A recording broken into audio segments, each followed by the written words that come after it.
Hello and welcome back to another Omniheroes video. Today we're just going to look at the Plague Bow, which is the legendary relic. Now again, the way to obtain these legendary relics, just through passive, just through passives, is to go into the relic vault and you see this relic rebate. It's about to end, so if I had another say 60, 70 or 80 of these prayers or the invoke crystals, you can see we can go into the legendary relic shard promo chest. So if you do summon up to 100 or up to 200 or up to 300, you do get 30 shards to contribute towards a relic. Now as you can see, I've got 30 left, but I'm not going to summon because I'm not going to be able to get to that 100 mark. I might be able to get to this one, increase the number of celestial sweeps, but for me, the only time I'm ever spending these shards here is when I can obtain this chest here. So it's just something to keep in mind, but for now, the Plague Bow. So its ultimate ability, so it's a Mystifiers and Valinators, and it is a burst type relic, so it will typically go in slot 2. Its cost is 100, but can be decreased the number of stars that go that you do increase it. So the Plague Bow fires countless arrows and unleashes apocalyptic plague, dealing 210% plus 69 nice 760 relic damage to the enemy with the lowest HP. For every debuff on the target, the damage is increased by 10% up to 100%. So if, say for example, you've got 10 stacks of corrode on an enemy, or 10 stacks of defense reduction, something like that, you will it'll increase the damage by 100%, which is a very powerful effect, especially later on when you're dealing sort of massive amounts of damage at 10 stars. So if you get it up to rank 2, or sorry 2 stars, the Plague Bow will have this link skill effect. So as you can see, it's the taunt ability. So it's with Elmer, it's with Solomon, and it is with Dullahan as well. So in this round, for each successful taunt and one target by our allies, the allies' max HP is increased by 50% for 2 rounds, can be stacked up to 2 stacks. So effectively, Elmer will definitely increase his health by 50%. Sorry, by 100% because he taunts all enemies. Dullahan has a chance to taunt, which is it's not great, but it can be reasonably useful. And Solomon, I just wouldn't run with this bow. And the reason for that is because it doesn't link up well with his synergies.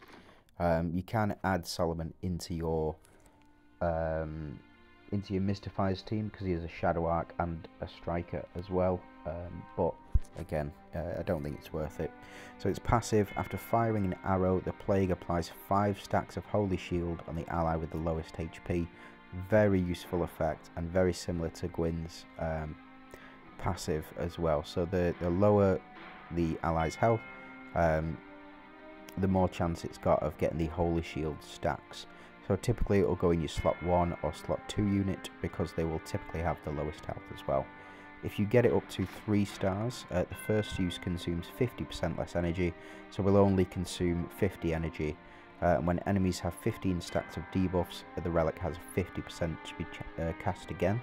So the more debuffs they have, the enemies have, the higher the chance, or the you get that 50% chance to be cast again, which does come in quite handy, but that is again at 3 stars. The trigger is increased to 100% chance at 7 stars as well. So yeah, it's a very powerful effect that if you do get it up to 3 or 7 stars respectively. So let's jump into some gameplay and let's see where this takes us. So we're going to be looking at Mystifiers, and we're going to be looking at, let's go with you, because I've already done some on here. So is this Mystifiers? Yep, perfect. So this is Mystifiers and Valinators we're going to look at. Let's change these relics up. Mystifiers team. Typical Mystifiers team, for me, now, includes Astrid. She's free to play, or she was. She will be available within the treasure hunt as well, but available to purchase throughout the season. If you've not been buying those shards, well, what can I say? You know, you seem to be a bit of a dummy. No offense, but you need to be buying those shards. And the last Mystifier that's going in can be Halios here. We're going to put in Atropos, and we'll put in Seraphina on this one. Stick you at the front. So it looks like we want to take out Astrid as quickly, Lachesis as quickly as possible. So we'll put her Astrid opposite Lachesis. We'll put in Scythe. We'll put in the bow, and then we will.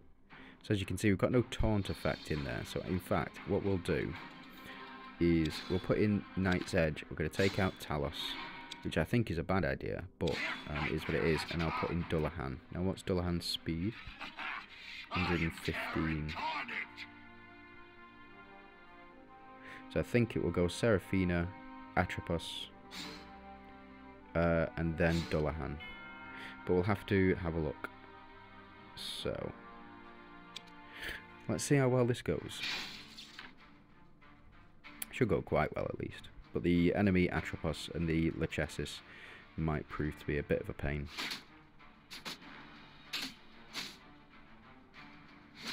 So we get the Scythe, dealing enemies backline, increasing our damage and our attack. So we get the blessings here, which is very useful for us. Yep, so Seraphina triggers first, then should be Atropos.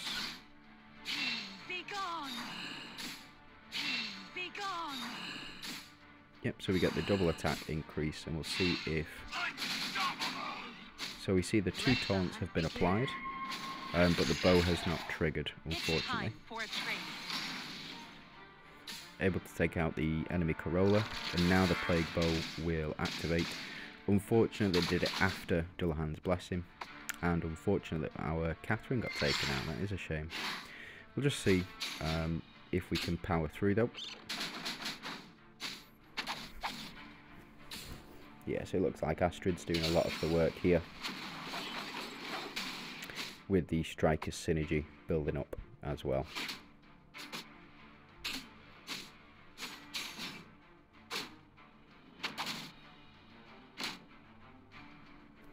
Radiance will protect us. We get those big heals in, debuff, but then we will double attack stack here.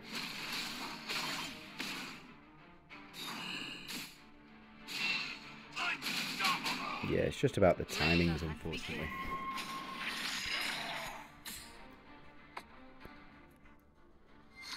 So it looks like this is going to be a loss, unfortunately. We're not able to do it in under 6 rounds because we lost Catherine quite early on. So we'll skip this and then we can try that again.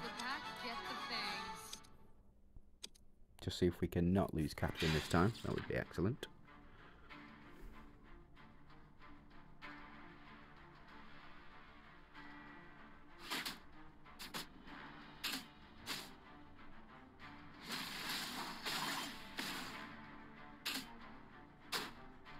Yeah, so it's all about the timings with this bow. So this bow, really, you need to trigger before Dullahan attacks, because when a taunt is applied, you effectively will increase his health by 100% if you get those 2 taunts off. Let the hunt begin. No taunts this time round. It's time for a trade. Get some big crits, but we'll see. So the bow will apply our Holy Shield, 5 stacks.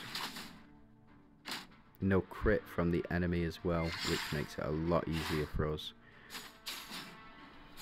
Vital Drain being applied there, saving our bacon.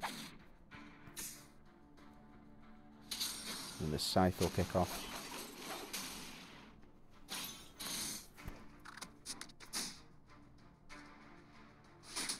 Hopefully allowing us to... No, unfortunately we're not going to trigger this bow.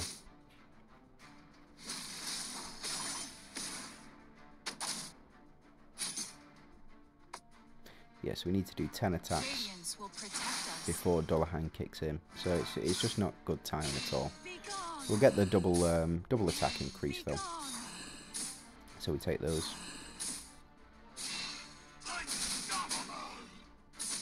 There we go. It's just a little night bogey. And maybe even plague bow to finish it off. No, if I'd have leveled it up, it would have been much easier. So we're on turn 6 now. We just need to finish off this Lichesses, which we can do with Dullahan there. Perfect. And then we are going to try Valinator's build as well. Going to take these two out. In fact, we will pop you two in, and we will put in... My sword is ready. And then we can put in Nyx as well. I would normally have Marcia here, and in fact I think I will.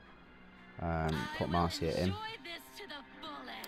And we will just see, because I think Elmer will trigger before Atrops, and if not, we should get the double taunt, but we'll see.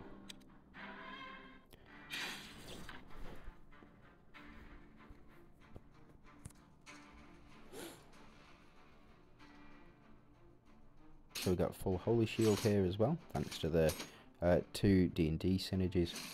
It looks like it just triggers automatically. So as you can see, our Elmer's health has gone up. Max HP boost for 2 rounds. Unbreakable, like a heart of stone. We'll see, so it's up to 2 stacks. Like a heart of stone.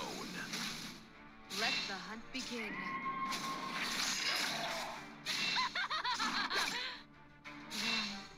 So we got the full taunt, that's how powerful Elmer can be. Plus Plague Bow should help us survive, yeah. So with Elmer, get the 5 stacks of Holy Shield as well. So taunt applied. Love it. Got Knight's Edge. Doing a little bit of damage, but not too much. Nyx doing the execution. Oof, that was a close one. That was a real close one. Then we get the Scythe. There we go. And we get the stack of HP boost as well. Not that he needs it because he can't die. But it is what it is. Hopefully we'll finish somebody off here before we get struck by Themis. But we get the taunt and the double attack.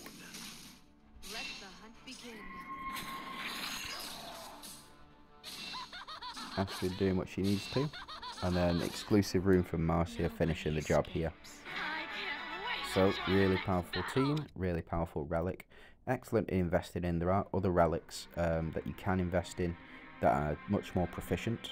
I've gone through a couple of those already, but we'll go through the full legendary sets, or all the ones that I have anyway. Thanks for watching. If you'd like to subscribe to the channel, be really appreciated. If you want to leave a like, also be really appreciated.